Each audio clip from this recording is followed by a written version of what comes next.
not just for our children, but also for our parents and grandparents. If they can't physically be in the same space, then it really is important that they have that connection. Absolutely, yeah. Can you talk a little bit about the recommendation from 2 to 5? I'm interested. What's the plan that and why do we talk about that as 1 hour? Yeah, that's a really good question. Part of the reasoning is that, we found that although there can be some benefit in that preschool age group, when they watch educational shows like Sesame Street or Mr. Rogers' Neighborhood, we haven't found that there is much more of a benefit beyond an hour. And really, for kids that young, again, still very much in that stage of not just language acquisition, but acquiring other skills, it is really important for them to have time set aside to have unstructured play, to be able to play with blocks, to not just be connected to a screen all day. When we look at, apps that, so people have asked about e-readers, about ebooks. And what's interesting is that there is some new research that came out that showed that when parents are reading their preschool child age a book, like a physical book, there's actually more interaction, there's more eye contact than there is when there's an e-reader. And so even little subtle things like that can make a difference. And you mentioned back to Chuck from the beginning about like three-dimensional play, and I think about how when young children have apps, there's always a very defined outcome, like press this and you get this outcome, which can be interesting, but you don't build the same neural circuitry as when a child is playing with a block, for example. They're touching, feeling, all of that processing is going into building these neural connections and having them discover their world. And so really, even though there can be benefits in terms of learning some problem solving skills, learning, even a new language,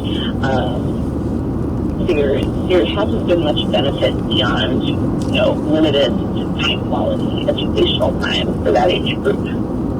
Right.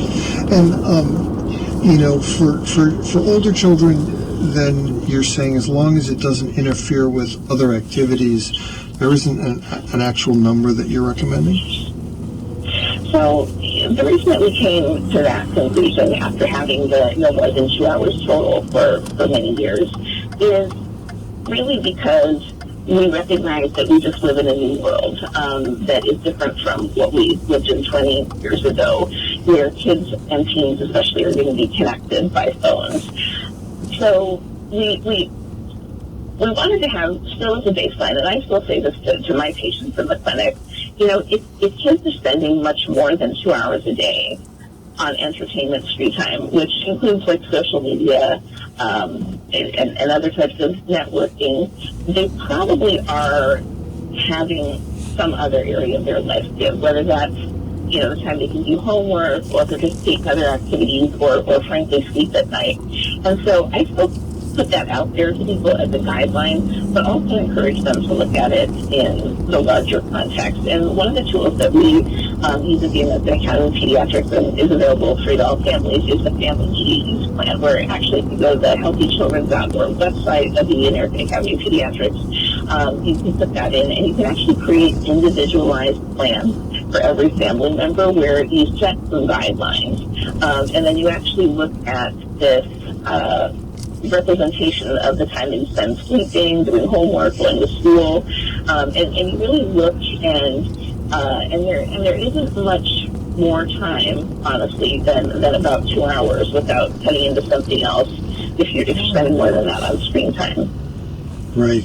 And now that people are, in some ways, when kids were going to school and parents were either at home or at work, there was a briefer period of time when we were sort of focusing in on what they were doing on the screens, and they maybe had less access in many ways. It seems like now, with people staying home and how do people monitor that in such a way, and how nervous do we need to be about this? I mean, I know, historically we've told people, you should be watching what they're watching, paying attention to it. But if I'm at home working and my child is in the other room, I can't physically watch what they're doing. And how big a problem is that? And what are your thoughts on that? Yeah, well, that's a great question.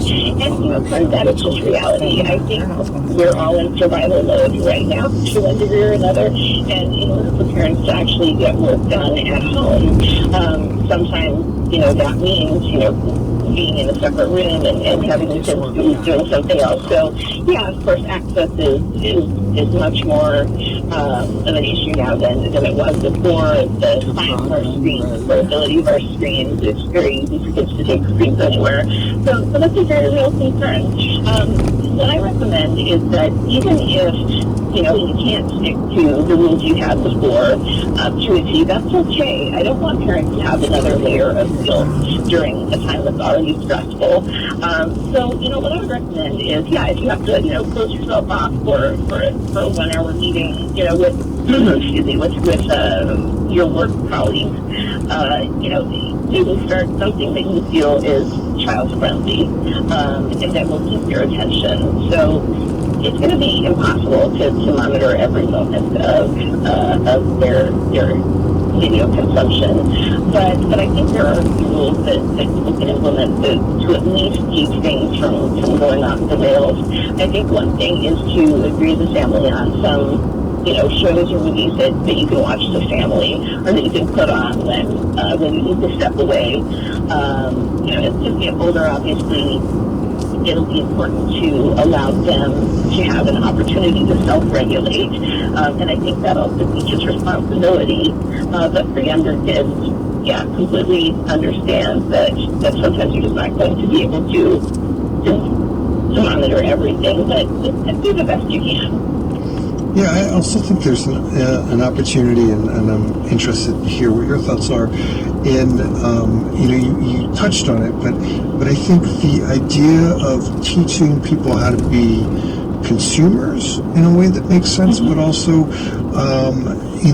these things are opportunities to talk with your kids about all sorts of potentially difficult things, and in bite-sized pieces. You don't have to have a huge discussion about some of these things, but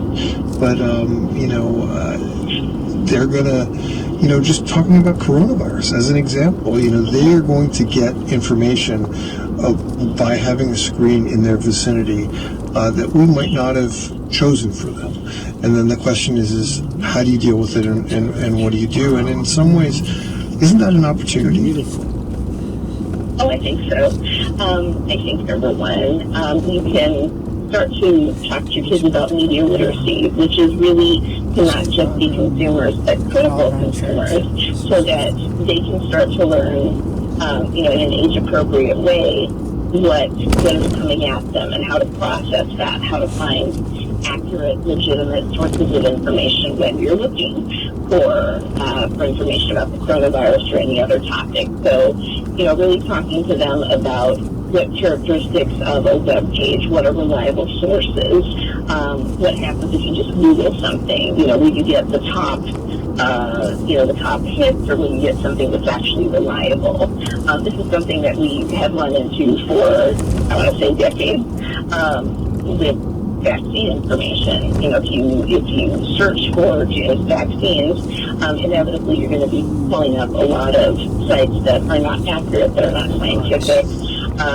but that can be very easily promoted as being accurate sites. And so I think this is an opportunity to teach your children how to be skeptical in a good way consumers and understand what messages are coming at them. And I think ultimately that critical thinking skill is something that will serve them well in the long run, since screens certainly aren't going anywhere, and it'll just be even more important for them to become discerning consumers of media in the information age.